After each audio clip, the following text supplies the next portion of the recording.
Hi everyone, we are starting the chapter number 6, which is Global Environment Issue, chapter of EVS JK Bose class 12th। तो अभी तक हमने 5 chapter complete कर दिया, अभी हमारा 6 चैप्टर स्टार्ट है। तो पहले तो मैं बता दूं कि आज हम इस वीडियो में बेसिकली इस चैप्टर में हमने किन किन चीज़ों को कवर करना है। कई सारे हमारे एनवायरनमेंट पे जो इशू हैं, जो ग्लोबल लेवल पे स्प्रेड हैं, हमने उन चीज़ों को इस चैप्टर में डील करना है, ठीक है। तभी इस चैप्टर का नाम भी है global environmental issues, which says कि ग्लोबल लेवल पर हमारे एनवायरनमेंट को कौन कौन से प्रॉब्लम्स हैं, जैसे कि ग्लोबल वार्मिंग, वो आज हम इस चैप्टर में देखेंगे। ओजोन लेयर, ऐसे ही एसिड रेन है, डेजर्टिफिकेशन है, बहुत ज़्यादा और हैं, बट इस वीडियो में ये पार्ट 1 रहेगा जिसमें मैं 2 टॉपिक्स करवाऊंगी, global warming, ozone layer.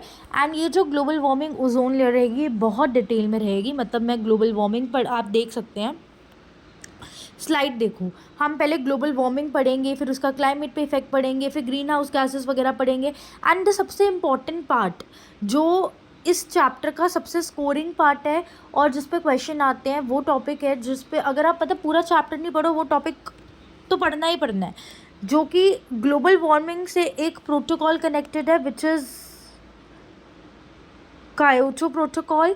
And ozone layer से एक प्रोटोकॉल कनेक्टेड है, मॉनिट्रियल प्रोटोकॉल। ये प्रोटोकॉल्स तो आपने पढ़ने ही पढ़ने हैं, इनसे तो बहुत क्वेश्चंस आते हैं और ये नहीं एक्सप्लेन किए जाते कहीं पे भी अच्छे तरीके से।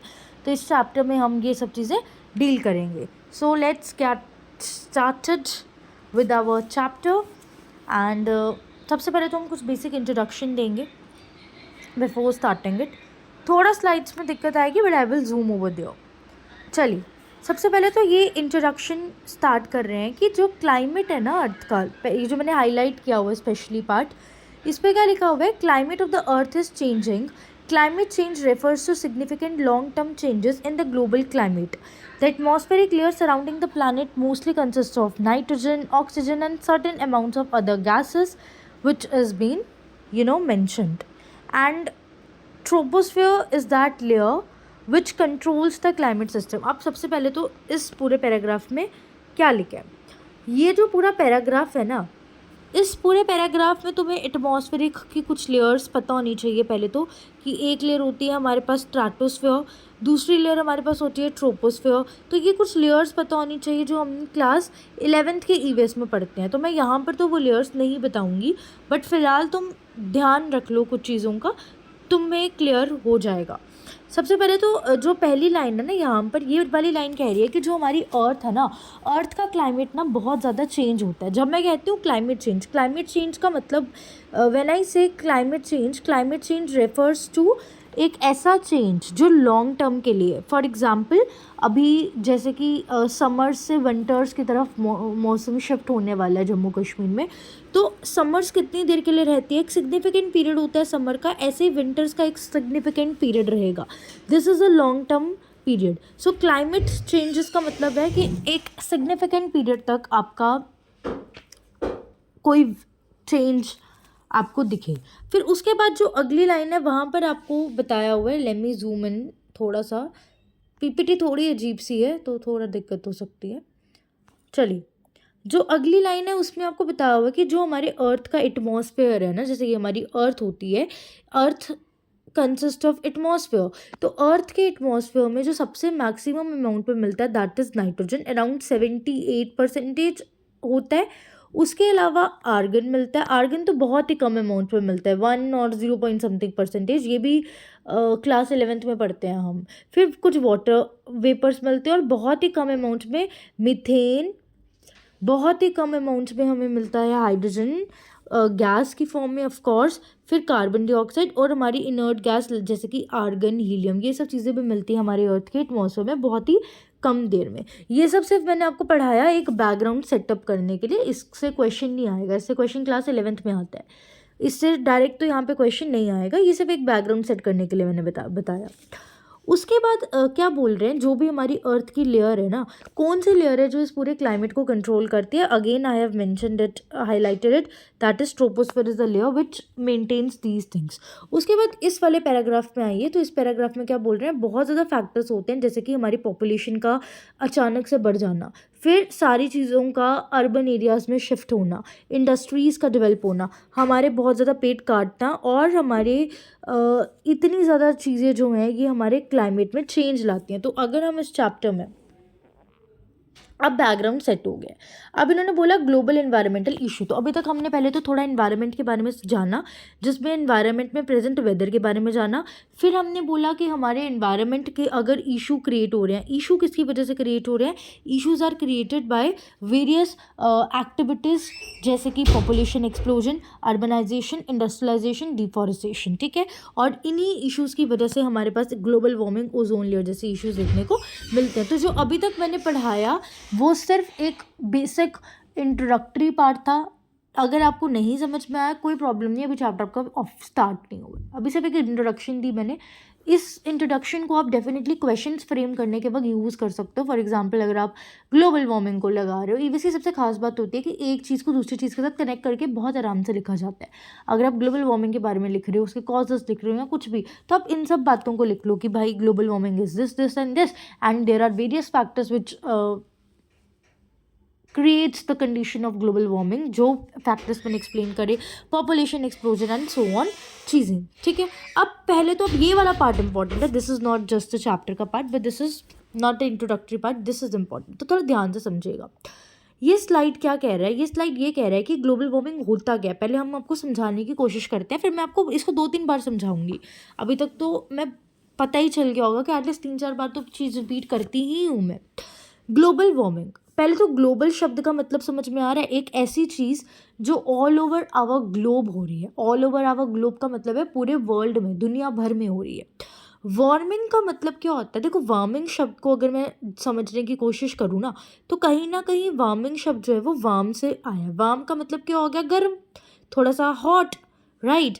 तो अब इसको समझने की कोशिश करो। व्हेन आई से ग्लोबल वार्मिंग मतलब हमारे ग्लोबल लेवल पर गर्म हुआ है।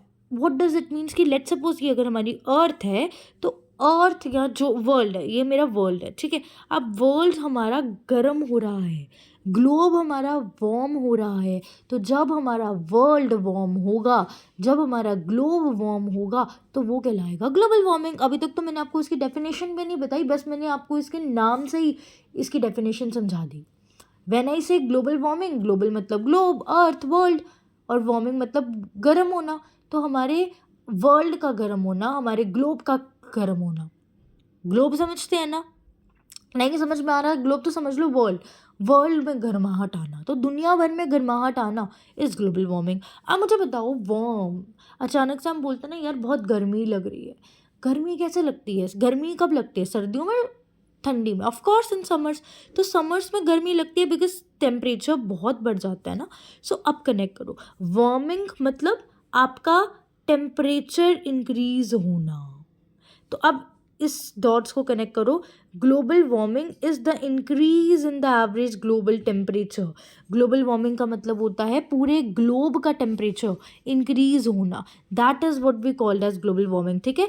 वार्मिंग क्यों हो रही है, वार्मिंग इसलिए हो रही है because global wise temperature increase हो रहा है। सवाल ये आता है कि हमने डिस्कस करा कि ग्लोबल वार्मिंग का मतलब है कि हमारे ग्लोब में टेम्परेचर का इंक्रीज होना। अब टेम्परेचर इंक्रीज क्यों हो रहा है ये तो जानो। वॉट का मैंने हमेशा ये पहले भी बताया हुआ है कि जब भी ईवीएस की वीडियोस पे चलो ना, तो वॉट का जब आंसर मिल जाए ना तो हाउ पे आया करो, हाउ का आंसर मिल जाए तो वाई पे आया करो। तो वॉट का आंसर तो मुझे मिल गया, वॉट क्या था, एक मिनट कलर चेंज कर लेते हैं अब। वॉट क्या था, वॉट था ग्लोबल वार्मिंग क्या है, समझा दिया। ग्लोबल वार्मिंग का मतलब है कि हमारे ग्लोबल लेवल पे हमारा ग्लोबल टेम्परेचर, ये जो शब्द यहाँ पे लिखा है ग्लोबल टेम्परेचर का इंक्रीज होना। अब आते हैं हाउ, ग्लोबल टेम्परेचर इंक्रीज क्यों होता है। तो इंक्रीज होता है because of certain green house gases. अब इसको समझ, या अब आई होप वॉइस आ रही हो, या अब समझने की कोशिश करते हैं। अब बहुत ही फोकसली समझना बिकॉज टॉपिक बहुत ही पेस से लर्न होने वाला है। अब देखिए, अब पहले तो इस लाइनों को पढ़ो। पहली लाइन हमें समझ में आ गई कि global warming is the increase in the average global temperature and increase happens because of the greenhouse gases which is present in our atmosphere. कैसे, ये मैं बाद में समझाती हूँ, पर पहले सिर्फ एक लाइन समझ लो कि ग्रीन हाउस गैसेस के बढ़ने से ये हो जाता है. पहले तो हम ये समझेंगे कि ग्रीन हाउस गैसेस होती क्या है. ठीक है, सबसे पहले तो ये कुछ डेटा देख लो कि जो एवरेज ग्लोबल टेम्परेचर है वो 15 डिग्री सेल्सियस के अराउंड रहता है. ठीक है, अगर इस 15 डिग्री सेल्सियस से टेम्परेचर इंक्रीज हो जाता है, लेट्स सपोज 23 हो गया, oh my God, this is the condition for the global warming. इसका मतलब कि हमारा टेम्परेचर बढ़ रहा है, यानी कि हमारे ग्लोबल लेवल पे गर्माहट आ गई है, and this is not a good situation, it's a very serious situation. अच्छा, अब समझने की कोशिश करते हैं. पहले तो थोड़ा सा बैक स्टेज पे आते हैं हम. कोई ब्लैंक पीपीटी, ये है मेरे पास ब्लैंक पीपीटी. देखो होता क्या है ना, एकदम ब्लैंकली समझा रही हूँ. ये हमारे पास अर्थ है. ठीक है, ये मेरी जो अर्थ है ना, अब अर्थ का एक टेम्परेचर है 15 डिग्री सेल्सियस. अब थोड़ा बैकग्राउंड समझना पड़ेगा. ठीक है, अब हुआ क्या, हमारे अर्थ में एटमॉस्फेयर है, ये एटमॉस्फेयर की लेयर है, लेट्स सपोज ट्रोपोस्फेयर, स्ट्रेटोस्फेयर, ये सारी लेयर्स है. अब होता क्या है, जब आप सोच रहे हो कि मैंने बोला हमारे अर्थ का टेम्परेचर 15 डिग्री सेल्सियस है, पर ये कैसे है, इसका दिमाग लगाया आपने. देखो हुआ क्या कि नॉर्मल चीज़ें थी, हमें पता है कि हम जब रिस्पायर वगैरह करते हैं तो हम गैसेस का इवॉल्व करते हैं, gases like CO2 and all. अब एक पॉइंट के बाद क्या होता है कि ये जो गैसेस हमने अपने एक्सहेल करी, ये गैसेस एक्सहेल होने के बाद ना एटमॉस्फेयर में ट्रैप हो जाती हैं. जैसे कि ये CO2 है, CO2 को हमने एक्सहेल करा, ये एटमॉस्फेयर में जाएगा. जब ये CO2 एटमॉस्फेयर में जाएगा तो ये यहीं पे ट्रैप होकर रह जाएगा. जब ये CO2 एटमॉस्फेयर में जाएगा तो और वो वहीं पर ट्रैप होकर रह जाएगा ना, तो इन गैसेस के यहाँ पर ट्रैप होने की वजह से ना एक हीट सा इन्वायरमेंट जनरेट होता है, और इसी हीट से इन्वायरमेंट की वजह से हमारा एक कांस्टेंट टेम्परेचर मेंटेन रहता है. समझ में आया? दोबारा समझाते हैं. ठीक है, नहीं समझ में आया तो दोबारा एक बार समझाते हैं कि मैंने बोला क्या. मैंने ये बोला कि इसको अब थोड़ा मैं प्रीवियस स्लाइड्स पे ले जाती हूँ सो दैट वहाँ से मैं कनेक्ट कर पाऊँ. नहीं समझ में आया तो कोई टेंशन नहीं है, दोबारा समझाएंगे. हमने ये बोला भाई कि ये मेरे पास अर्थ है, ठीक है, और ये मेरे पास स्पेस है, और इस बीच मेरे पास एटमॉस्फेयर होगा. ये क्लास 11th में हमने समझा होता है. ठीक है, तो नीचे मेरे पास सबसे लोवेस्ट मोस्ट पे होता है अर्थ. अर्थ के ऊपर होता है उसका एटमॉस्फेयर, जो कि ये वाला पोर्शन है, और एटमॉस्फेयर के ऊपर ये वाला पोर्शन होता है स्पेस. ठीक है, अब हुआ क्या, हमने अर्थ से CO2 एटमॉस्फेयर में रिलीज़ किया. जब CO2, मीथेन, कई सारी गैसेस हम अर्थ से रिलीज़ करते हैं ना हमारे एटमॉस्फेयर में, तो वो वहीं पे ट्रैप होकर रह जाती हैं. और जब वो वहाँ पर ट्रैप होकर रहती हैं ना, तो दे मेंटेन दैट टेम्परेचर. वो वहाँ पर एक वार्म इन्वायरमेंट क्रिएट कर देती हैं, जिसकी वजह से हमारा एक कांस्टेंट टेम्परेचर मेंटेन रहता है. अब इसकी और साइंस में मैं नहीं जाऊँगी, बट एक बेसिक से समझा रही हूँ. अब होगा क्या, मान लो, देखो इतना तो अब आपको समझ में आ गया ना कि जितना CO2 जाएगा ये सब वार्मनेस क्रिएट कर रहे हैं. मान लो, और वार्मथनेस कितनी है, 15 डिग्री सेल्सियस में, तो CO2 is responsible for creating warmthness. अब मान लो कि मैंने ज़्यादा CO2 रिलीज़ करा, या हमारे अर्थ से ज़्यादा CO2 या ज़्यादा मीथेन या XYZ गैसेस रिलीज़ हुई. जितनी ज़्यादा गैसेस रिलीज़ होंगी उतनी ज़्यादा वार्मथनेस. इतना तो समझ रहे हो ना, मैं टॉपिक पे कनेक्ट करवा रही हूँ, थोड़ा सा बेसिक बना रही हूँ, अभी तक बेसिक बना रहे हैं हम. जितना ज़्यादा CO2, जितना ज़्यादा मीथेन या जो भी XYZ गैसेस हैं, उतना ज़्यादा हीट, इतना तो सब मान रहे हो ना, उतना ज़्यादा हीट. तो देयरफॉर ये जो हमारी गैसेस है ना, जितनी ज़्यादा गैसेस निकलेंगी उतनी ज़्यादा वार्मथनेस होगी. अगर मान लो गैसेस निकल रही हैं इतनी अमाउंट की कि हमारी वार्मथनेस 15 डिग्री सेल्सियस है, so that is okay. For instance मैंने गैसेस को इंक्रीज़ करना शुरू कर दिया. जैसे ही मैं गैसेस को इंक्रीज़ करना शुरू करूँगी मेरी वार्मथनेस इंक्रीज़ हो जाएगी. आप सब सुनो, मैं भी कुछ पीपीटी में ड्रॉ नहीं कर रही, जस्ट लिसन. मैं बोल क्या रही हूँ इसको सिंपल सुनो. मैं ये बोल रही हूँ कि जितना ज़्यादा गैसेस रिलीज़ होंगी उतना ज़्यादा वार्मथनेस रिलीज़ होगी. मतलब मैंने अर्थ के, चलो मैं पीपीटी हटाती हूँ यहाँ से. एकदम लास्ट पीपीटी में ले जाते हैं, कुछ भी नहीं है यहाँ पे, स्टार्टिंग पे आ जाते हैं। मैं क्या बोल रही हूँ, मैं ये बोल रही हूँ कि ये मेरी अर्थ है, अर्थ पे गैसेस जा रही हैं, जितनी ज़्यादा गैसेस जा रही हैं उतना ज़्यादा अर्थ से गैसेस, ये एटमॉस्फेयर है, तो हमारी अर्थ से गैसेस एटमॉस्फेयर में जा रही हैं, जितनी ज़्यादा गैसेस अर्थ से एटमॉस्फेयर में जा रहा है वो वार्मथनेस क्रिएट करने में हमारी हेल्प कर रहे हैं। मान लो मैंने अमाउंट ऑफ गैसेस हमारे जैसे कि CO2 वगैरह अर्थ से रिलीज़ ज़्यादा करी, तो ज़्यादा वार्मथनेस क्रिएट होगी ना, और एक पॉइंट पे 15 डिग्री सेल्सियस से ज़्यादा वार्मथनेस क्रिएट हो गई ना, तो वो एक, देखो आपने एक लाइन तो सुनी होगी ना कि excess of everything is not good, ठीक है, तो ऐसे ही excess of gases is not good. Usually क्या है, एक नॉर्मल, अब एक लास्ट टाइम मैं रिपीट कर रही हूँ कि ये अर्थ है, ये हमारा एटमॉस्फेयर है, अर्थ से गैसेस हमारे एटमॉस्फेयर में जाती हैं और यहाँ पर वो ट्रैप होकर रह जाती हैं।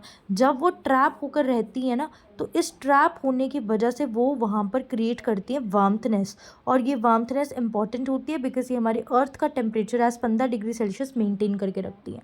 बट मेरा पॉइंट यहाँ पे ये है ही नहीं, मेरा पॉइंट यहाँ पे ये है कि अर्थ ने जो ये गैसेस रिलीज़ करी, लेट्स सपोज ये बहुत ज़्यादा कर दी, तो बहुत ज़्यादा वार्मथनेस हो जाएगी।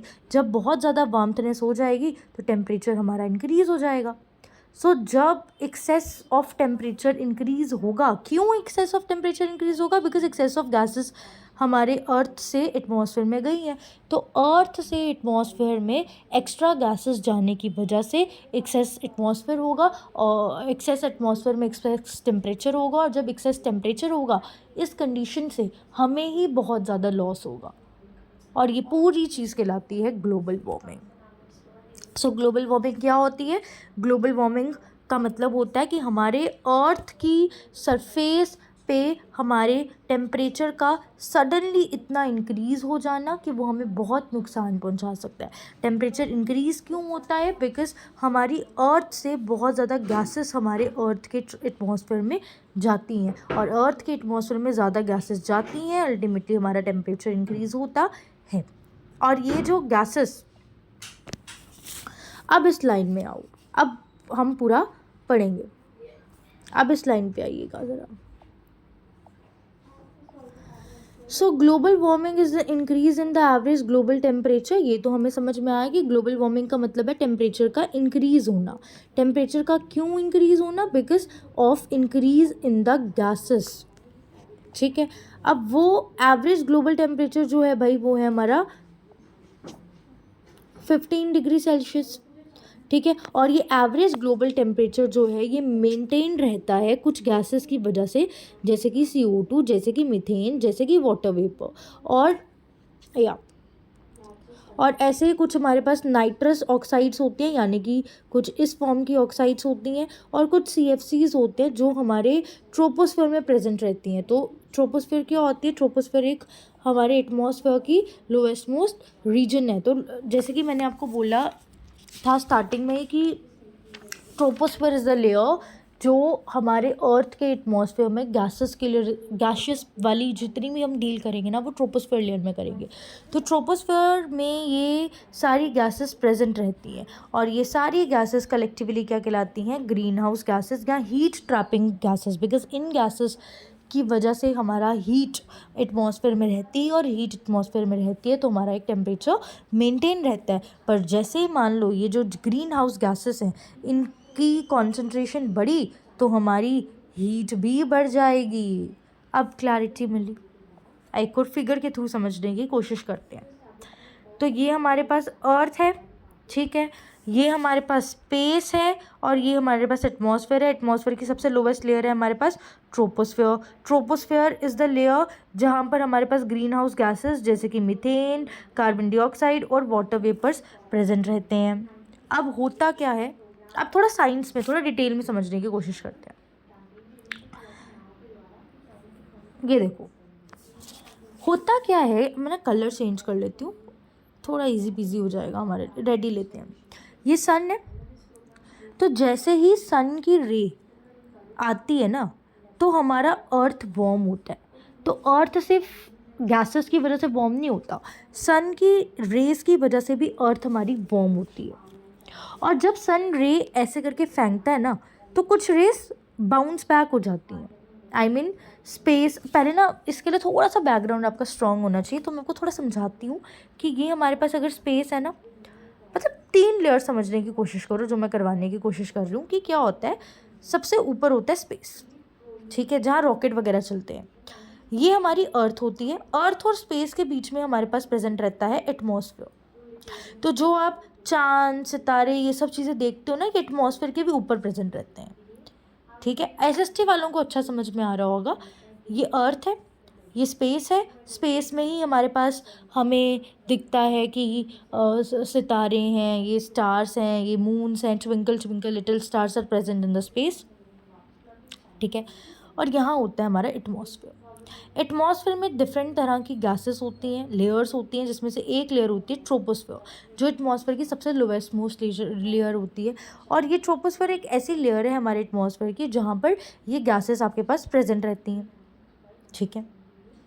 अब हुआ क्या, ये जो सन जो स्पेस में प्रेजेंट था, वो ऐसे करके हीट को रिलीज़ कर रही है। ये वाला कलर ले लेते हैं। ये सन था, सन ने हीट को रिलीज़ किया।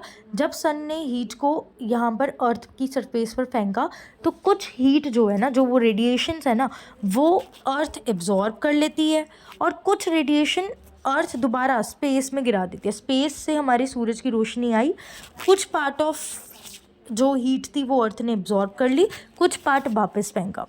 जो पार्ट वो रिफ्लेक्ट बैक करती है ना, ये लिखा हुआ रिफ्लेक्टेड रेडिएशन, इंफ्रारेड रेज होती हैं, ठीक है। तो हमारे सन से हमें जो मिलती हैं, they are infrared raise.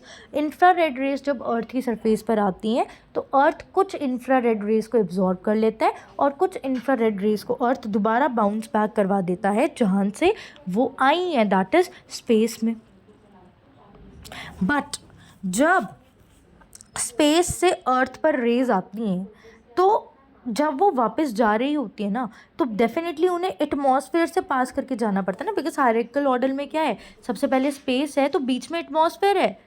Space से तो डायरेक्टली एटमॉस्फेयर के थ्रू अर्थ पे रेज आ गई, लेकिन अर्थ जब बाउंस बैक करवाती है ना स्पेस पे, तो बीच में क्या होता है, सारी तो जब मैं अभी शूट कर रही थी, करते करते मेरा रिकॉर्ड ऑफ हो गया, एंड मुझे अब दोबारा रिकॉर्ड करना पड़ेगा। तो इट्स अ शगुन जो हो रहा है कुछ वीडियोस से कंटिन्यूसली।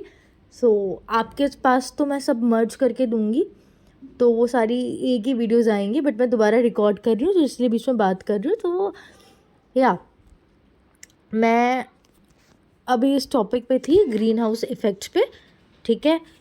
आपके पास वो एक ही पार्ट आ रहा है, आपको लग रहा होगा मैं कहाँ से सडनली बोल रही हूँ, बट मैं 2 वीडियोस को मर्ज करके बोल रही हूँ। सो या मैंने जब अपनी ये वीडियो की स्टार्टिंग देखी, जो भी आप देख रहे हो, उस वीडियो की स्टार्टिंग में सॉन्ग भी आया है, so just ignore that voice, बाद में वो बंद हो गया था। सो या तो टॉपिक को कंटिन्यू करते हैं। ग्रीन हाउस इफेक्ट को मैं जैसे समझा रही थी, तो मैंने क्या बोला था, मैं इस पर पहुंची थी कि हमारा सबसे पहले होता है स्पेस, फिर हमारे पास होता है एटमॉस्फेयर, फिर हमारे पास होता है अर्थ। स्पेस से हमारे अर्थ पर इंफ्रारेड रेडिएशंस गिरती हैं वाया द सन। अर्थ कुछ रेडिएशंस को एब्जॉर्ब कर लेता है और कुछ को रिफ्लेक्ट बैक करता है, बट सब रिफ्लेक्ट बैक नहीं कर पाता। तो जो रिफ्लेक्ट बैक नहीं कर पाता, वो रेडिएशन हमारे एटमॉस्फेयर में ही ट्रैप होकर रहती हैं, और यही ट्रैप रेडिएशंस हमारे अर्थ की सरफेस को वार्म करती हैं, ठीक है। और यही चीज़ कि कोई रेडिएशन आई और फिर वो अर्थ के एटमॉस्फेयर में ही ट्रैप हो गई, यही चीज़ कहलाती है ग्रीन हाउस इफेक्ट। और ग्रीन हाउस इफेक्ट किसकी वजह से हो पाया, इन ग्रीन हाउस गैसेस की वजह से, ठीक है। सिर्फ हमारे रेडिएशन से ट्रैप नहीं होती ना, कई सारी और गैसेस हैं जो एब्जॉर्ब हो जाती हैं, ठीक है। कार्बन डाइऑक्साइड सबसे बड़ी गैस है जो एब्जॉर्ब होकर रह जाती है। उसके अलावा भी बहुत ज़्यादा गैस, और ये प्रोसेस बहुत इंपॉर्टेंट है, बिकॉज अगर ये प्रोसेस नहीं होगा ना, हमारे अर्थ पर एक भी लाइफ चल नहीं पाएगी। क्यों? बिकॉज टेम्परेचर ही नहीं होगी। देखो आप अंटार्कटिका में रहकर काम नहीं कर सकते ना, आपको एक पर्टिकुलर टेम्परेचर चाहिए काम करने के लिए। लाइक अंटार्कटिका में भी तो हमारी लाइफ इतनी नहीं है, it's a very extreme conditions, ठीक है। सो मैं कुछ चीज़ें लिख देती हूँ जो डेफिनेटली मेंशन नहीं की है यहाँ पर।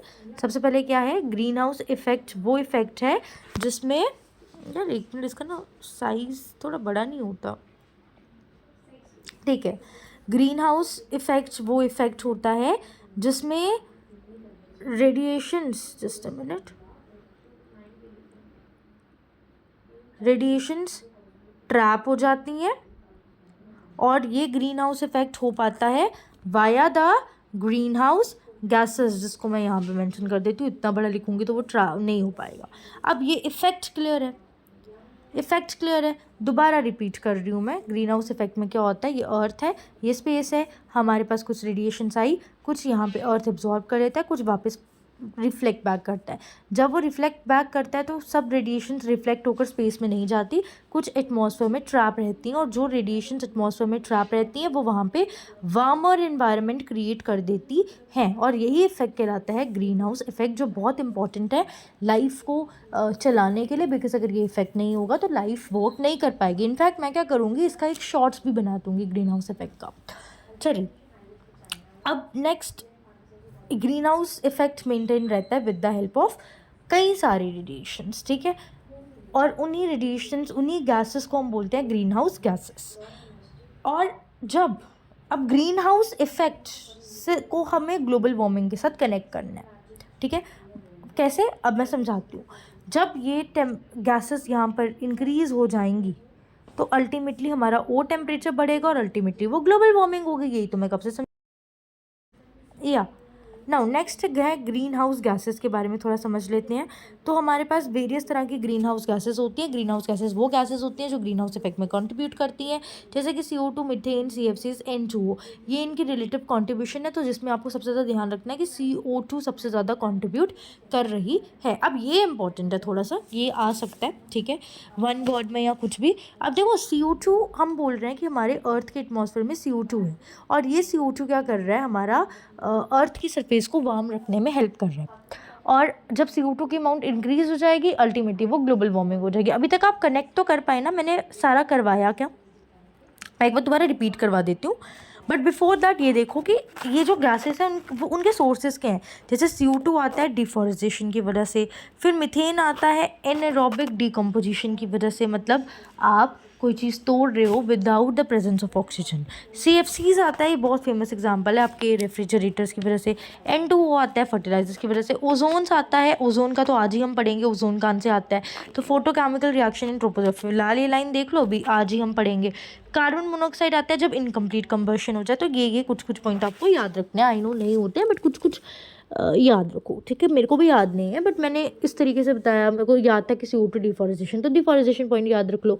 मीथेन का मुझे याद है कि वो एनारोबिक डिकम्पोजिशन से आता है, ये हम बायो में पढ़ते हैं, तो इतना मैंने याद रखा। CFCs मुझे ऑटोमेटिकली याद था, रेफ्रिजरेटर से आता है। N2 मुझे याद है, फर्टिलाइजर से आता है। ओजोन का तो पूरा टॉपिक पढ़ेंगे हम, और कार्बन मोनोऑक्साइड इतना याद है, इनकम्प्लीट कंबशन से, ठीक है ना। बिफोर मूविंग ऑन, अब इसको मिटा देते हैं so that you can actually take it screenshot और वॉट एवर। पहले भी बोला था I can send you the whole, but पहले मुझे सारा कनेक्ट करना है, ठीक है। सबसे पहले हमने बोला क्या कि ग्रीन हाउस इफेक्ट में क्या होता है, कुछ ग्रीन हाउस गैसेस होती हैं, जो ग्रीन हाउस गैसेस क्या करती हैं, हमारे अर्थ का एटमॉस्फेयर मेंटेन रखती हैं। अर्थ के एटमॉस्फेयर में एक टेम्परेचर को मेंटेन रखती हैं। मान लो ऐसी कंडीशन हो जाती है जहाँ पर ये ग्रीन हाउस गैसेस जो हमारे एटमॉस्फेयर में प्रेजेंट है। अब ये ग्रीन हाउस गैसेस हमारे एटमॉस्फेयर में कैसे आती हैं, अभी बताया, सन की रेडिएशंस के थ्रू, या जो CO2 वगैरह के थ्रू, CO2 कहाँ से, जो हम नॉर्मल एक्सहेल करते हैं उसके थ्रू। अब जब ये ग्रीन हाउस गैसेस का नंबर हमारे अर्थ के एटमॉस्फेयर में बढ़ जाएगा तो अल्टीमेटली हमारा अर्थ का एटमॉस्फेयर बहुत ज़्यादा गर्म होगा, और अर्थ का एटमॉस्फेयर जितना ज़्यादा गर्म होगा उसी कंडीशन से हमारा टेम्परेचर इंक्रीज़ हो जाएगा। सो ये एवरेज टेम्परेचर इंक्रीज़ कहलाता है global warming. So green house gases है, ग्रीन हाउस गैसेस से टेम्परेचर इंक्रीज़ होगा, और जब टेम्परेचर इंक्रीज़ होगा भाई साहब तो हमारे ग्लोबल वार्मिंग हो जाएगी। नाउ मूविंग ऑन, इस टॉपिक पे आओ, इफेक्ट हो गया टेम्परेचर इंक्रीज, तो उससे क्या इफेक्ट होगा। देखो, ये ग्रीन हाउस गैस है, टेम्परेचर ट्रैप करती है एनर्जी, ठीक है। एटमॉस्फेयर हमारा वार्म रहता है। अगर एटमॉस्फेयर वार्म रहता है तो हमारे ओशंस भी वार्म रहेंगे, राइट। लेकिन मान लो क्या हुआ, हमारा यहाँ पे ग्लोबल वार्मिंग हो गई। जैसे ही ग्लोबल वार्मिंग हुई हमारे टेम्परेचर बहुत ज़्यादा इंक्रीज़ हो गया। ज़्यादा टेम्परेचर इंक्रीज़ होने की वजह से ज़्यादा ओशंस गर्म हो गए। ज़्यादा ओशंस गर्म हो गए तो सी लेवल डिस्टर्ब हो जाएगा। सी लेवल डिस्टर्ब हुआ तो बहुत ज़्यादा स्टॉर्म्स आ जाएंगे। ठीक है। उसके अलावा हमारे, जैसे आप खुद दिमाग लगाओ, ये मैंने बर्फ़ रखी है और बर्फ़ के ऊपर मैं बर्फ़ के आसपास मैं बहुत ज़्यादा वार्मथनेस क्रिएट कर दूँ, कैंडल ले आऊँ या कुछ भी ले आऊँ, बर्फ़ पिघलने लगती है ना, तो मेल्टिंग होना शुरू हो जाएगी उसकी। और जब उसकी मेल्टिंग होना शुरू हो जाएगी और प्रॉब्लम हो जाएगी। ठीक है। एंड इन हमारे ग्रीन हाउस गैसेस की वजह से ओशन का लेवल चेंज होगा, ओशंस में डिस्टर्बेंसेस क्रिएट होंगी, फिर स्नो और आइस की मेल्टिंग होगी, फिर अल्टीमेटली जब ये सब चीज़ें होंगी हमारे प्लांट और एनिमल्स के लिए बहुत मुश्किल हो जाएगा। ठीक है। और कहीं ना कहीं ये सब चीज़ें हमारे पूरे अर्थ में बहुत प्रॉब्लम क्रिएट कर देंगी। ज़्यादा ड्रॉट होगा। ठीक है। कुछ कुछ प्लेसेस पे प्रेसिपिटेशन ज़्यादा होंगी, कुछ कुछ प्लेसेस पे वेपोरेशन ज़्यादा होगी। सो ये बहुत ही मेजर प्रॉब्लम है। ये मैंने थोड़ा कनेक्ट करवाया क्या क्या कैसे हो सकता है। ठीक है। ओशंस वार्म होंगे, ओशंस वार्म होने से हमारे पास सी लेवल राइज होगा, स्ट्रॉम्स आ सकते हैं, स्नो आइस मेल्ट होगा, क्लाइमेट चेंज होगा एंड बहुत ज़्यादा इवेपोरेशन प्रेसिपिटेशन होगा, ड्रॉट वगैरह आ सकते हैं। नाउ थोड़ा और डिटेल में इसके इम्पैक्ट को पढ़ते हैं। सो देखो, हमारे ग्लोबल वार्मिंग की वजह से एग्रीकल्चर में क्या क्या नुकसान आ सकता है। सबसे पहले तो क्रॉप यील्ड का पैटर्न चेंज हो जाएगा। बेसिकली देखो, आपको भी इतना पता है कि जैसे कि मान लो ठंड का सीज़न है तो ये वाले पर्टिकुलर ग्राउंड नट्स बहुत ग्रो होते हैं। तो कुछ कुछ क्रॉप्स ऐसे होते हैं जो हमारे डिपेंड करते हैं सीज़न वाइज। तो जब हमारा ग्लोबल वार्मिंग होगा तो अल्टीमेटली हमारे वेदर, हमारे क्लाइमेट, आप पता लगा मैंने क्लाइमेट की शुरुआत स्टार्टिंग में क्यों की, क्लाइमेट में इफ़ेक्ट होगा। और क्लाइमेट में इफ़ेक्ट होने की वजह से, क्लाइमेट क्या होता है मैंने बता दिया स्टार्टिंग में, पर क्लाइमेट के इफ़ेक्ट होने से हमारे क्रॉप यील्ड के पैटर्न में चेंज आएगा। फिर इरिगेशन एक ऐसा प्रोसेस होता है जिसको सिंपली मैं बोलूँ तो खेतों की सिंचाई, मतलब हमारे क्रॉप्स को पानी चाहिए होता है ग्रो होने के लिए। तो उस पानी का उनका यूज़ करना और फिर ग्रो होना उसके पैटर्न में चेंज हो जाएगा। मतलब उन्हें बहुत ज़्यादा पानी चाहिए होगा। देखो, जितनी गर्मी होती है उतना ज़्यादा प्यास लगती है ना, बस वही हिसाब है। तो जितनी ज़्यादा टेम्परेचर बढ़ेगा उतना ज़्यादा क्रॉप जब ग्रो हो रहे होंगे उन्हें उतना ज़्यादा इरिगेशन की ज़रूरत होगी। और अल्टीमेटली गर्मी के मारे हमारे क्रॉप्स ख़राब हो सकते हैं और कुछ वीड्स ग्रो हो सकते हैं। वीड्स का मतलब है कुछ अनडिज़ायरेबल प्लांट ग्रो हो सकते हैं। फिर हमारे वाटर रिसोर्सेज में तो प्रॉब्लम आएगी। ग्लेशियर्स मेल्ट हो सकते हैं। ठीक है। फिर जो कुछ एरिया में फ्लड्स आ सकते हैं। ड्रॉट मतलब एक ऐसी सिचुएशन जहाँ पे बिल्कुल पानी नहीं होता, ऐसी सिचुएशन हो सकती हैं। तो वाटर सप्लाई का लेवल बहुत गंदे तरीके से चेंज हो सकता है। ज़्यादा आप देखते हो आजकल ज़्यादा गर्मी की वजह से फॉरेस्ट फायर हो जाती है। तो ये सब फॉरेस्ट फायर के चांसेस हो सकते हैं। फिर सी लेवल बढ़ सकता है। ठीक है। फ्लड्स आ सकते हैं कुछ एरिया में। फिशेस नहीं रह पाएंगी इतने ज़्यादा गर्म एरिया में। फिशेस को भी थोड़ा कोल्डर टेम्परेचर तो चाहिए होता है रहने के लिए। क्योंकि क्या होता है, ये थोड़ा केमिस्ट्री का कॉन्सेप्ट होता है। हेनरी लॉ हम केमिस्ट्री में पढ़ते हैं कि सॉल्युबिलिटी जो होती है ना वो इन्वर्सली प्रोपोर्शनल होती है टेम्परेचर की। तो उसमें क्या होता है, अगर हमारा टेम्परेचर कम है, मतलब हमारा थोड़ा कोल्डर इन्वायरमेंट है, तो ऑक्सीजन की सॉल्युबिलिटी बहुत ज़्यादा होगी। और ऑक्सीजन तो फिश को चाहिए होता है ना ब्रीथ करने के लिए। बट अगर मान लो टेम्परेचर इंक्रीज़ हो गया तो ऑक्सीजन एनवायरनमेंट में कम हो जाएगा। ऑक्सीजन एनवायरनमेंट में कम हो जाएगा तो फिश क्या यूज़ करेंगी ब्रीथ करने के लिए। सो ये सब चीज़ों की प्रॉब्लम आ सकती है। उसके अलावा वेदर में तो प्रॉब्लम आएगी। फिर ह्यूमन को भी माइग्रेट करना पड़ेगा। लाइक बहुत गर्मी पड़ती है तो कुछ लोग तो ठंडे इलाकों में चले जाते हैं ना, तो वो माइग्रेशन हो सकती है। एंड गर्मी की वजह से हमारी हेल्थ को भी बहुत प्रॉब्लम हो सकती है। लाइन पर होगी, डेथ हो सकती है बिकॉज ऑफ हीट। ठीक है। बहुत ज़्यादा फिर न्यूज़ में हेडलाइंस आएगी बहुत गर्मी पड़ने की वजह से लोगों की मृत्यु। तो ये तब होगा अगर ग्लोबल वार्मिंग होगी, जो डेफिनेटली कभी नहीं होनी चाहिए। ठीक है। बिकॉज सिर्फ सबको परेशानी होगी उसकी वजह से ना। ये बहुत इंपॉर्टेंट पॉइंट है, क्वेश्चन में आ सकता है। 1 वर्ड्स पे आप एक्सपेक्ट कर रहे हैं। क्या बोल रहे हैं कि जब हमने ग्लोबल वार्मिंग के इतने ज़्यादा इल इफेक्ट्स को ध्यान में रखा ना, तो एक कमिटी थी, United Nation Environment Programme, UNEP। वो थोड़ा सा वर्ड रह गया था। UNEP का मतलब होता है यूनाइटेड नेशन एनवायरनमेंट प्रोग्राम। ये 1 वर्ड में आ सकता है। ठीक है। तो ये इंपॉर्टेंट है। ये इन्होंने 1989 में ना एक चीज़ निकाली कि हम 5 जून को ये तो पता ही होना चाहिए पॉइंट आपको, ईवीएस के बच्चे हो आप लोग।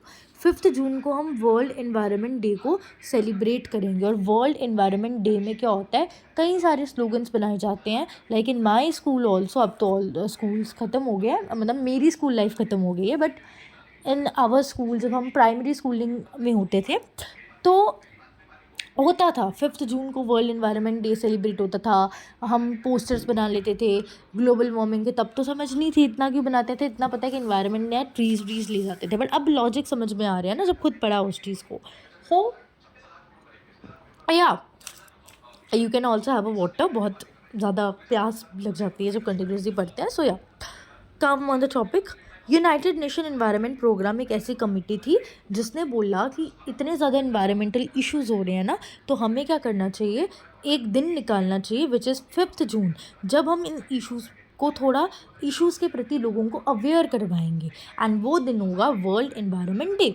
ठीक है, तो ये स्लाइड बहुत मिस्ड हो गई है, बट ये स्लाइड है बहुत इम्पॉर्टेंट। ठीक है, मैंने लिख दिया। अब अभी तक हमने क्या पढ़ा, हमने ग्लोबल वार्मिंग क्या होता है वो जाना, फिर हमने ग्लोबल वार्मिंग के रीजंस जाने, उसके इफ़ेक्ट्स जाने। अब हम ग्लोबल वार्मिंग के कॉज जानेंगे और फिर हम इस पे कंट्रोल जानेंगे, एंड कंट्रोल पे तो बहुत अच्छे क्वेश्चंस आते हैं।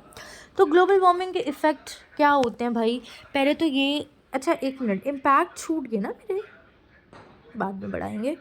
देखो, ग्लोबल वार्मिंग कुछ नेचुरल फैक्टर्स की वजह से भी हो सकती है, कुछ ह्यूमन इन्फ्लुएंसेस की वजह से भी हो सकती है। सबसे पहले डिस्कस करते हैं कैसे नेचुरल फैक्टर्स की वजह से हो सकती है। तो ये लाइन पढ़िए कि जो क्लाइमेट है ना, पहली लाइन क्या कह रही है कि जो क्लाइमेट है वो कंटिन्यूसली चेंज हो रहा है, और क्लाइमेट के कंटिन्यूसली चेंज होने की वजह से हमारे अर्थ भी रोटेट करता है ना।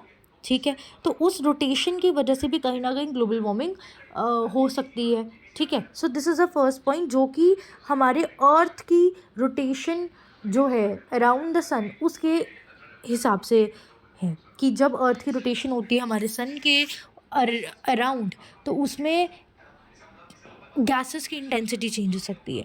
उसके अलावा ग्रीन हाउस, अगला पॉइंट क्या कह रहा है कि जो ग्रीन हाउस गैसेस होती हैं जैसे कि कार्बन मोनोऑक्साइड और सल्फर डाइऑक्साइड, वो सोलर हीट रेज को ट्रैप करती हैं और उसको बोलती हैं कि वो अर्थ की सरफेस से ना निकल पाए।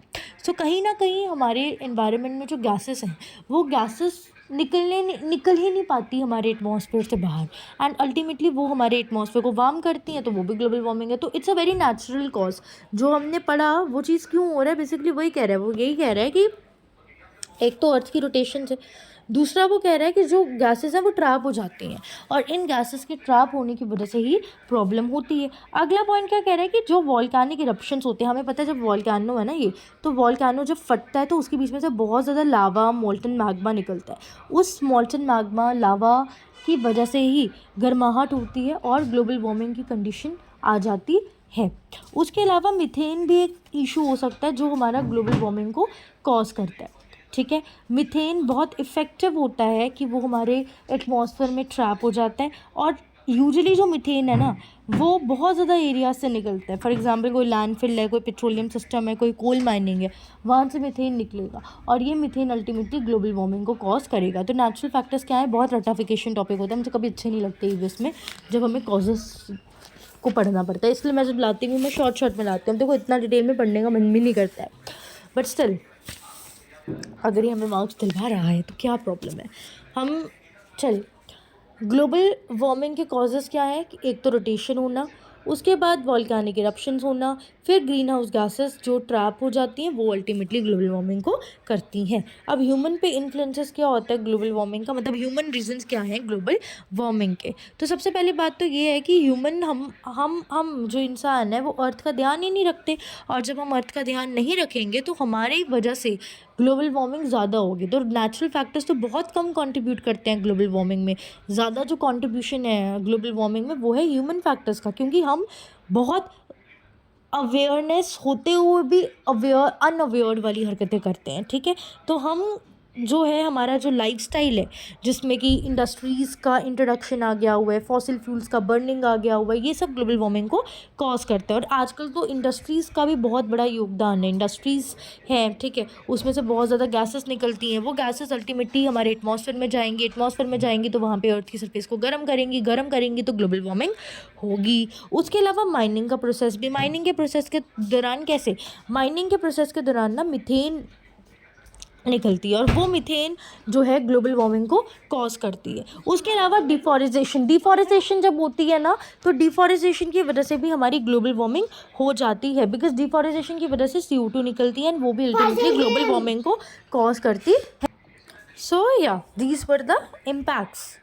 ठीक है, तो ध्यान रखना कि कुछ कुछ चीज़ें इसमें जो आप थोड़ा क्रक्स के फॉर्म में याद कर सकते हो ना। वैसे तो मैं जानती हूँ when you are preparing for competitive और आप वीडियोस देख रहे हो ना, तो आप इतना डिटेल में नहीं कर सकते। और कॉम्पिटिटिव वाले स्टूडेंट्स को मैं सिर्फ यही गाइडेंस दूंगी, आप 2x पे सुनो, कुछ कुछ पार्ट स्किप भी कर लो अपने हिसाब से, डिपेंड्स अपॉन योर नीड और योर लेवल।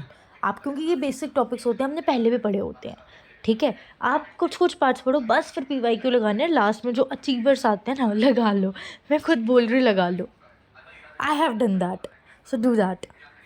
चलिए, आप जो ध्यान रखना है वो ये ध्यान रखना है कि माइनिंग वगैरह से क्या रिलीज़ होता है, डिफॉरेस्टेशन से क्या रिलीज़ होता है। ठीक है ना, पढ़ेंगे ग्लोबल वार्मिंग के इम्पैक्ट। ये मैंने सब मार्क किए हैं, फिर मेजर्स बहुत लंबी वीडियोस हो जाएंगे आई गेस। अभी तक ऑलमोस्ट 40-45 मिनट्स तो हो गए आई थिंक रिकॉर्ड करते करते। चलिए आइए इम्पैक्ट्स को डिस्कस करते हैं। सो अब ग्लोबल वार्मिंग से, जैसे कि हमने बोला, टेम्परेचर चेंज होगा। सो अगर 0.3 to 0.6 डिग्री सेल्सियस टेम्परेचर रहना चाहिए, और as per IPCC which is inter governmental panel on climate change, अगर ग्लोबल वार्मिंग होते रही ना इंडस्ट्रियल की वजह से, 2090 तक हमारा टेम्परेचर जो है वो 4 डिग्री सेल्सियस तक बढ़ जाएगा, which is not a good thing. कहाँ पॉइंट समथिंग में रहना चाहिए और कहाँ इतना ज़्यादा इंक्रीज़ हो जाएगा, मतलब बहुत नुकसान हो जाएगा। अब इससे क्या होगा, अब और ऊपर से क्या है, फ्रीक्वेंसी।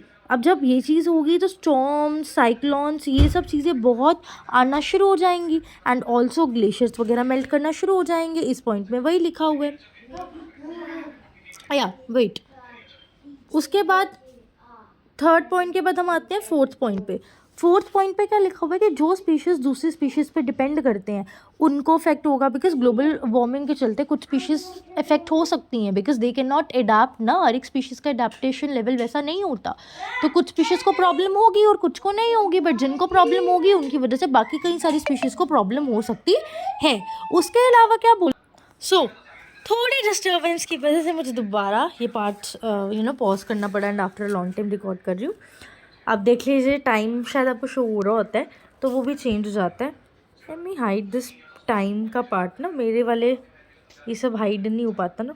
ओह गॉड, हाइड कर रही थी वो हाइड हुआ ही नहीं। या hide it, no no no no, let's get started. So क्या हो गया यहाँ पे, ऑप्शंस ख़त्म नहीं हो गए।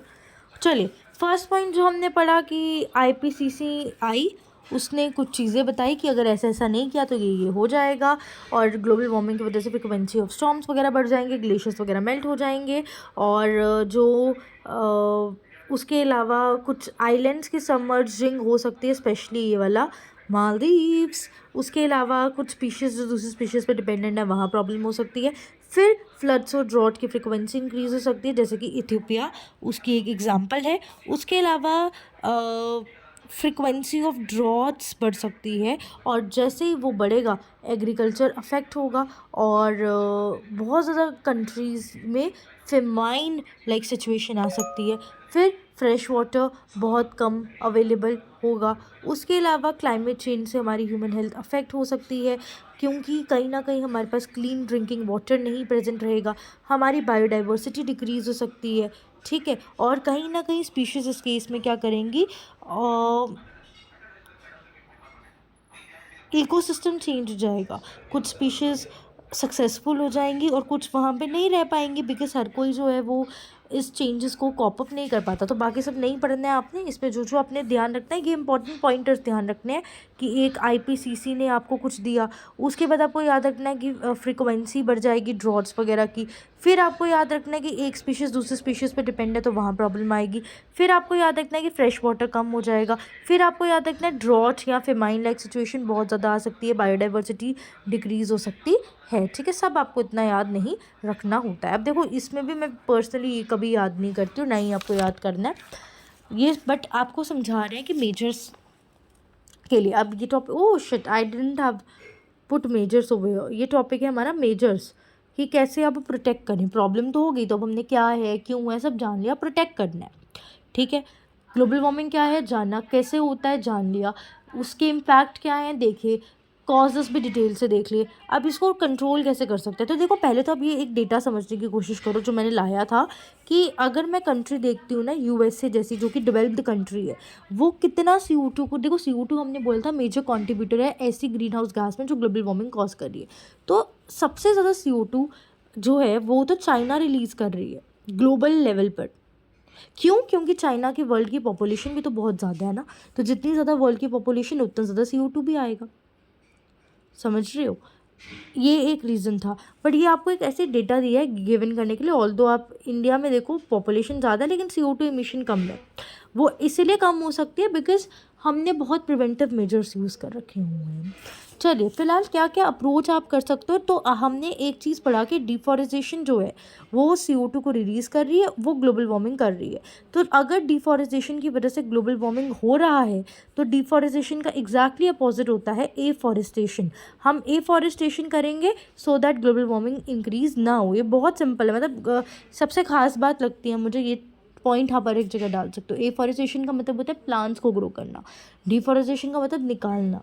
फिर जो हम इंडस्ट्रीज़ हैं, इंडस्ट्रीज़ बहुत ज़्यादा रोल प्ले कर रही हैं हमारे ग्लोबल वार्मिंग के की गैसेस के लिए। तो कुछ ऐसा हम एफिशिएंट सिस्टम अपनी इंडस्ट्रीज़ के लिए बनाएं कि जो गैसेस रिलीज़ हो रही हैं उसमें कुछ चेंज आए। फिर CFCs भी बहुत इंपॉर्टेंट रोल प्ले करते हैं हमारे ग्लोबल वार्मिंग में, तो CFCs का मिनिमम यूज़ करें। इनफैक्ट CFCs कुछ फ्रिज से रिलीज़ होते थे, तो आज के टाइम पे तो वो फ्रिज टोटली बैंड है। वो हम पढ़ेंगे, अमेंडमेंट्स दी गई काफ़ी ज़्यादा। और कुछ अगर हमें पता है कि ये एक एनर्जी सोर्स है, फॉर एग्जांपल CFCs जो है वो एक रेफ्रिजरेटर से होता था, तो आपको पता था कि CFC एक रेफ्रिजरेटर से है, तो उस एनर्जी रिसोर्स को मत यूज़ करो, उसकी जगह कोई और यूज़ करो। ठीक है, तो ग्लोबल वार्मिंग को कम्प्लीटली हम शायद एलिमिनेट नहीं कर सकते बिकॉज ग्लोबल वार्मिंग तो CO2 से भी हो सकती है। तो CO2 तो हमारे पास, हमें तो चाहिए, जब तक हम हैं तब तक CO2 तो है ही है। तो ग्लोबल वार्मिंग को कम्प्लीटली एलिमिनेट नहीं कर सकते, बट उसको एक लेवल तक हम कम कर सकते हैं। देखो, green house effect is good but global warming is not good. Green house effect के एक्सेसिव लेवल को होने को ही हम ग्लोबल वार्मिंग कहते हैं। ठीक है, अब समझते हैं हम क्या क्या तरीका अप्लाई कर सकते हैं। सबसे पहले तो हम CFCs वाली चीज़ों को थोड़ा कम कर सकते हैं। फिर कुछ रिन्यूएबल रिसोर्सेज का यूज़ करो, फॉसिल फ्यूल्स को मत यूज़ करो, एनर्जी को एफिशिएंटली यूज़ करो, न्यूक्लियर पावर प्लांट्स को बढ़ाओ, कोल से नेचुरल गैस में आओ, फिर मीथेन को एज अ फ्यूल यूज़ करो। उसके अलावा सस्टेनेबल एग्रीकल्चर जैसे तरीकों के अप्लाई करो। अगेन एफॉरेस्टेशन करो, प्लांट मोर ट्रीज। फिर एटमॉस्फेरिक CO2 को निकालने की कोशिश करो, जैसे कि हमने बोला कि CO2 एटमॉस्फेयर में ट्रैप हो जाती है, तो आप कुछ ऐसा करो कि वो CO2 जो ट्रैप हो रही है वो वहाँ से ट्रैप ना हो, बाहर आए। तो ये आप लिख सकते हैं। ठीक है, इसमें कुछ अलग से समझाने वाला नहीं है क्योंकि मैं अब टॉपिक पे आ रही हूँ विच इज़ वेरी इंपॉर्टेंट। ये दोनों टॉपिक, सबसे पहले तो कायोटो प्रोटोकॉल, डेफिनेटली मैं इसका एक शॉर्ट्स भी बनाऊंगी अलग से, बट अभी भी बताऊंगी ये क्या है। Very important topic, very important topic, Kyoto protocol. देखो, अब जैसे कि हमने बोला कि अभी तक हमें पूरा बैकग्राउंड क्लियर हो गया है कि गैसेस हैं, गैसेस की वजह से ग्लोबल वार्मिंग एंड ऑल हो रही है। तो अब हम क्या करें कि कुछ तो कर सकते हैं ना। तो अब हमारी ना, क्योंकि ग्लोबल वार्मिंग पूरे ग्लोबल लेवल की प्रॉब्लम थी, तो अब इस प्रोटोकॉल को पास किया गया उस ग्लोबल वार्मिंग को रिड्यूस करने के लिए। और ये एक ग्लोबल लेवल पर सब लोग आए, इकट्ठा हुए और उन्होंने बोला कि भाई हमें अब और कुछ कंट्रोल प्रिवेंटिव मेजर्स करने पड़ेंगे so that global warming reduce हो पाए। ग्लोबल वार्मिंग रिड्यूस हो पाए मतलब हमारी जो गैसेस हैं कहीं ना कहीं उनका एमिशन थोड़ा कम हो। तो 16 फरवरी में हमारे पास 2005 में कायोटो प्रोटोकॉल आया, इसमें 192 कंट्रीज टुगेदर आई, उन्होंने कई सारा चीज़ें साइन करी, ठीक है, और फिर उन्होंने ये प्रोटोकॉल लिया विच इज़ कायोटो प्रोटोकॉल। कायोटो प्रोटोकॉल के अंतर्गत उन्होंने बोला, जैसे कि ये प्रोटोकॉल हुआ गया 2005 में, तो उन्होंने बोला कि 2005 में हम प्रोटोकॉल ले रहे हैं, पर हम टारगेट बनाएंगे कि टिल 2012 हम एटलीस्ट 5.2% से जो हमारा ग्लोबल वार्मिंग है उसको कम करें, ठीक है। तो अब ग्लोबल वार्मिंग होती किन की वजह से है? ग्रीन हाउस गैसेस, कुछ HCFS, फिर ये कुछ गैसेस हैं जो ग्लोबल वार्मिंग कर रही थी और उसका ग्राफ इस तरीके से बढ़ रहा था। तो कायोटो प्रोटोकॉल के अंदर 192 कंट्रीज़ 2005 में ये प्रोटोकॉल अप्लाई किया गया, बट अप्लाई 2005 में करा गया, बट इसके लिए एक कॉन्फ्रेंस बिठाई थी 1997 पे, ये यहाँ पे मेंशन नहीं है, तो 1997 पे ही इसके लिए एक कॉन्फ्रेंस बिठाई, लेकिन तब इसका कुछ हुआ तो नहीं, तब सिर्फ एडॉप्ट करा एज एन अग्रीमेंट, बट उसको एज एन इफ़ेक्ट लाया गया 2005 में। और वहाँ पर बोला क्या कि 2012 तक हम 990 लेवल्स के बेस्ड पे 5.2% से हमारा जो भी ये गैसेस हैं इनको कम कर देंगे, ठीक है। सो कायोटो प्रोटोकॉल एक अग्रीमेंट था, जिस अग्रीमेंट के अंतर्गत जो ग्रीन हाउस गैसेस थी उनके एमिशन के टारगेट को रिड्यूस करने की बात करी, ठीक है। अब ये थोड़ा सा लाइंस पढ़ते हैं, डोंट वरी, मैं दोबारा प्रोटोकॉल समझाऊंगी, डोंट वरी फॉर दैट, ठीक है। ये सारी गैसेस हैं जैसे कि CO2, carbon dioxide, nitrogen dioxide, ठीक है। अब कायोटो प्रोटोकॉल की लाइन पढ़ो कि ये एक इंटरनेशनल ट्रीटी था। इंटरनेशनल क्यों? बिकॉज ये ऑल ओवर वर्ल्ड के लोग यहाँ पे आए, जिसमें उन्होंने क्या बोला कि जो एमिशन है हमारे ग्रीन हाउस गैसेस का उस पर बात करी। तो अराउंड 192 कंट्रीज़ ने इस प्रोटोकॉल में पार्टिसिपेट करा और उन्होंने अपने आप को एक टाइम पीरियड दिया विच इज़ 2008 से लेके 2012 तक, जिसमें उन्होंने क्या बोला कि हम स्पेशली जो नेशंस डेवलप्ड हैं या जो डेवलप हो रहे हैं जैसे कि चाइना या इंडिया जैसे नेशंस, ये नेशंस अपने ग्रीन हाउस गैसेस की, क्योंकि देखो जो अब मैंने क्यों बोला developing nations, why I didn't say developed nation, I have a logic for that. Developing nations क्या कर रहे हैं? बहुत ज़्यादा इंडस्ट्रीज़ को ग्रो कर रहे होते हैं। अब जैसे हमारा इंडिया ही है, ठीक है। अब India is a developing country, जिसकी वजह से यहाँ पर इंडस्ट्रियल सेटअप अभी अभी इंट्रोड्यूस हो रहा है, और जितनी ज़्यादा इंडस्ट्रीज़ इंट्रोड्यूस होंगी उतने ज़्यादा गैसेस इंट्रोड्यूस होंगी, और जितनी ज़्यादा गैसेस इंट्रोड्यूस होंगी उतना ही हमारे इन्वायरमेंट को हार्मफुल इफेक्ट होगा। वहीं अगर मैं USA की बात करूँ ना, ये शायद USA में इतना ना हो बिकॉज वहाँ इंडस्ट्रीज़ ऑलरेडी सेटअप है। अब उनको तो ये करना है कि जो इंडस्ट्रीज़ ऑलरेडी सेटअप है उनकी उनके अकॉर्डिंगली ग्रीन हाउस गैसेस को थोड़ा कम इमिट करना है। बट इंडिया में हमें इस तरीके से लॉजिक लगाना है कि हम इस हिसाब से गैसेस इंडस्ट्रीज़ बनाएं कि ज़्यादा ग्रीन हाउस गैस तो निकले ना। USA में तो इंडस्ट्रीज़ ऑलरेडी हैं, पर इंडिया में बन रही हैं, तो जहाँ बन रही हैं वहाँ हमें थोड़ा ज़्यादा दिमाग लगाना है, ठीक है। सो कायोटो प्रोटोकॉल के अंदर क्या बोला गया कि हम एक ओथ लेते हैं, एक पॉइंट क्रिएट करते हैं कि आज के 2007 में अगर हम मिल रहे हैं, 2005 में अगर हम मिल रहे हैं, इसके बाद जब हम 2012 में मिलेंगे तब हमारा एटलीस्ट 5.2% तक तो ये चीज़ कम हो जाएगी। 1997 में ये आ गया था, बट तब कुछ हुआ नहीं, ठीक है। फिर ये बाद में लिया गया। अब मैं थोड़ा सा कायोटो प्रोटोकॉल को बताती हूँ with respect of your questions, ठीक है। एक बार दोबारा इधर से पढ़ लेते हैं। So Kyoto protocol is an international agreement that aim to reduce CO2 emissions and the presence of green house gases in the atmosphere.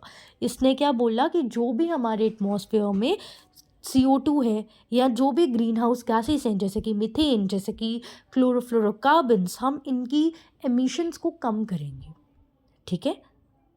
और स्पेशली कौन से नेशंस को इसमें पॉइंट आउट किया? जो इंडस्ट्रियलाइज्ड नेशंस है, बिकॉज इंडस्ट्रीज़ कहीं ना कहीं बहुत ज़्यादा की रोल प्ले करती हैं in our green house gases, क्योंकि इंडस्ट्रीज़ भी तो ग्रीन हाउस गैसेस जैसे कि CO2 रिलीज़ कर रही हैं, ठीक है। तो इसीलिए बोला गया कि जो इंडस्ट्रियलाइज्ड नेशन है एज वेल एज वो नेशंस जो भी इंडस्ट्रीज़ को ग्रो कर रहे हैं, उन्हें इस तरीके से अपने आप को डॉक्यूमेंट करना है कि जो ग्रीन हाउस गैसेस हैं वो कम रिलीज़ हों। तो ऐसा नहीं है, मैंने अभी जस्ट मेंशन किया कि चाइना और इंडिया के लिए, सिर्फ चाइना और इंडिया के लिए नहीं है, USA के लिए भी है ये agreement, that's why it's an international agreement ना।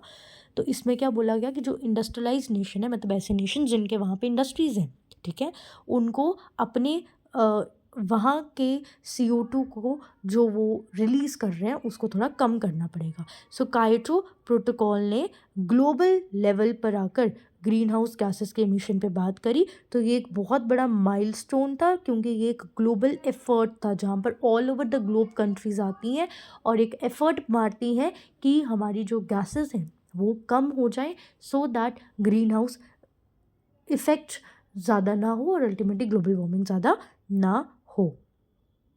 तो ये पहला एक प्रोटोकॉल था जिसमें first time international countries together I और उन्होंने ये काम किया। एक और डेफिनेशन, ये दो और डेफिनेशन है, इनको भी पढ़ते हैं।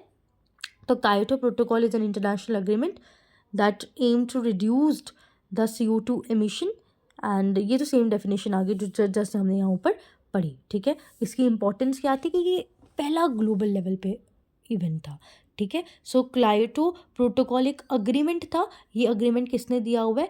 United nation framework convention on climate change, UNPCC। अभी तक हमने इससे पहले भी एक ऐसा शॉर्ट क्या बोलते हैं इसको, टर्म पढ़ी थी, वो मुझे एग्जैक्टली याद नहीं आ रही, उसको भी आप लिख लेना, ठीक है, और इसको भी लिख लेना बिकॉज ये वन वर्ड में आती है। और इसके अंदर बोला क्या गया कि हमारे एंथ्रोपोजेनिक इंटरफेरेंस की वजह से, मतलब हम ह्यूमन एक्टिविटीज़ की वजह से, जैसे कि डिफॉरेस्टेशन एक ह्यूमन एक्टिविटी है, उस एंथ्रोपोजेनिक एक्टिविटी, उस डिफॉरेस्टेशन जैसी एक्टिविटी की वजह से जो हमारे पास ग्रीन हाउस गैसेस रिलीज़ हो रही हैं, हम उन ग्रीन हाउस गैसेस की एमिशन लेवल को कम करेंगे सो दैट हमारे ग्लोबल वार्मिंग कम हो, ठीक है। क्लाइमेट के लिए ही ये चीज़ बोली गई थी। अब जैसे कि मैं ये अभी आपको लगा होगा UNFCCC तो मैंने बताया ही नहीं, यहाँ पर भी मैं लिख के आई थी, वो अगले पेज में था। आई होप कायोटो प्रोटोकॉल क्लियर है, मैं इसका भी एक शॉर्ट्स अपलोड कर दूँगी, मैंने बहुत बार रिपीट कर लिया। कायोटो प्रोटोकॉल एक ऐसा प्रोटोकॉल है जिसके अंदर इंटरनेशनल ट्रीटी बिठाई गई। फर्स्ट टाइम इसको 1997 में लाया गया, बट तब कुछ हुआ नहीं, इसलिए फिर दोबारा इसको लाया। आई थिंक 2005 या 2005 में लाया गया। और वहाँ पर जब 2005 में लाया गया तो बोला गया बाय 2012 हम ग्रीन हाउस गैसेस के एमिशन लेवल को बहुत ही कम कर देंगे। और इंडस्ट्रियलाइज नेशन के लिए सबसे इम्पोर्टेंट था ये प्रोटोकॉल, क्योंकि वहाँ से कहीं ना कहीं ग्रीन हाउस गैसेस का कॉन्ट्रीब्यूटर ज़्यादा होता है। आई थिंक अब तो क्लियर हो जाएगा, नहीं होगा please tell me, I even upload short, ठीक है। अगला होता है जून 2012 में कॉन्फ्रेंस हुई दोबारा। अब सिंस कायोटो प्रोटोकॉल हुआ था, कायोटो प्रोटोकॉल के बाद एक और कॉन्फ्रेंस बिठाई गई 2012। सबसे पहले तो आप एक और चीज़ समझो, ये जो कॉन्फ्रेंस बिठाता है ये बिठाता है UNFCCC which is United nation framework convention on climate change. जब भी ये कॉन्फ्रेंस बैठती है ना तो हम बोलते हैं कि भाई COP बैठ रही है। COP का मतलब क्या है? Conference of parties. अब ऐसे ही एक कॉन्फ्रेंस बिठाई गई 2015 में। कब? 2015 में, जो कि कॉन्फ्रेंस अब 2015 मतलब 21st सेंचुरी, तो जिस सेंचुरी में कॉन्फ्रेंस बिठाई जाती है ना उसके आगे लिखा देते हैं COP और वो सेंचुरी का नाम। सिंस 2015 में बिठाया विच इज़ 21st सेंचुरी ना, तो 21st सेंचुरी में हमने कॉन्फ्रेंस ऑफ पार्टीज़ बिठाई तो हम इसको बोलेंगे COP 21, ठीक है। और ये COP 21 अगेन UNFCCC के अंडर थी। इसके अंदर भी क्या बोला, ये बहुत ही क्रूशल गैदरिंग थी जिसमें अगेन एक इंटरनेशनल क्लाइमेट अग्रीमेंट लाया हर एक कंट्रीज़ ने, और हर ईयर COP होती है। बट हम 21st सेंचुरी में जो 2015 में COP हुई हम उसी की बात क्यों कर रहे हैं? बिकॉज जो कॉन्फ्रेंस ऑफ पार्टीज़ 2015 में बैठी थी वो इसलिए इम्पॉर्टेंट है बिकॉज उसमें क्या किया गया, कायोटो प्रोटोकॉल में थोड़ी बहुत ही अमेंडमेंट्स लाई गई, यानी कि उस कायोटो प्रोटोकॉल में थोड़े बहुत चेंजेस लाए गए। अमेंडमेंट का मतलब होता है छोटे छोटे चेंजेस लाना, ठीक है। सो कायोटो प्रोटोकॉल आया 1997 में, बट तब अच्छे से नहीं लाया गया। फिर 2005 में कॉन्फ्रेंस आई जिसमें UNFCCC ने बिठाई और बोला कायोटो प्रोटोकॉल को बाय 2012 हमें टोटली गैसेस जो है उनका अमाउंट कम करना है। एंड देन ये प्रोटोकॉल था सिंपल कि कायोटो प्रोटोकॉल के अंदर हमें गैसेस की एमिशन को कम करना है। गैसेस को एलिमिनेट नहीं कर सकते बट उनके एमिशन रेट को कम कर सकते हैं। और जून 2015 में sorry not in 2015 but simple in 2015 एक स्टेटमेंट पास करी गई कि कायोटो प्रोटोकॉल के अंदर कुछ कुछ अमेंडमेंट्स लाएंगे जो कि है वो हमें नहीं पढ़ना। पर इतना ध्यान रखना कि COP21 जो UNFCCC ने रखी थी उसके अंदर कायोटो प्रोटोकॉल के अंदर अमेंडमेंट लाए गए, इसीलिए ये पेज को पढ़ाया, वरना बहुत लोग इस पेज को नहीं पढ़ाते।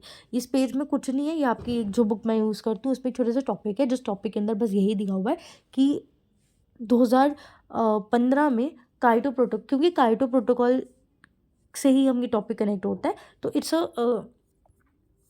कनेक्ट करें अगर हमारे एक चीज़ को, वैसे तो मैं इसको मार्क कर देती हूँ, ये दोनों चीज़ें इंपॉर्टेंट है, ये वन वर्ड में मैंने देखा था।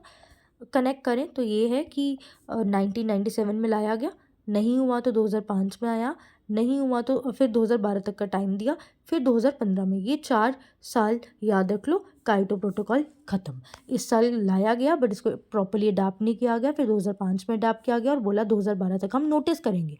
एंड फाइनली 2015 में इसमें कुछ अमेंडमेंट लाए गए, मतलब ये 2005 से इस पर काम करना शुरू हो चुका है। इनफैक्ट मैं आपको आज के टाइम पे एक बताती हूँ कि आज के टाइम पे तो CFCs वाले रेफ्रिजरेटर्स का यूज़ ही नहीं होता। हमने पढ़ा था ना यहाँ पीछे कि CFCs जो होता है वो रेफ्रिजरेटर के लिए यूज़ होता है। कहाँ गया, ये पढ़ो, CFCs जो है ये रेफ्रिजरेटर में यूज़ है। ये देखो CFCs जो है ये रेफ्रिजरेटर्स में यूज़ होते हैं, पर आज के टाइम पे तो CFCs वाले रेफ्रिजरेटर्स को ख़त्म ही कर दिया हुआ है। तो वो कायोटो प्रोटोकॉल की वजह से ही हो पाया कि वहाँ पर लोगों ने सोचा कि हमें ग्रीन हाउस गैसेस को कम करना है, और ग्रीन हाउस गैसेस की वजह से उन्होंने ऐसे ऐसे मेजर्स लिए कि हमें पता था कि ग्रीन हाउस गैसेस इन वजह से रिलीज़ हो रही है। उस सोर्स को एलिमिनेट करने की कोशिश की जहाँ तक पॉसिबल हो पाया। हर एक सोर्स को हम एलिमिनेट नहीं कर सकते बट जो जो सोर्स पॉसिबल, जैसे रेफ्रिजरेटर CFCs वाला हम एलिमिनेट कर सकते थे तो वो एलिमिनेट कर दिया।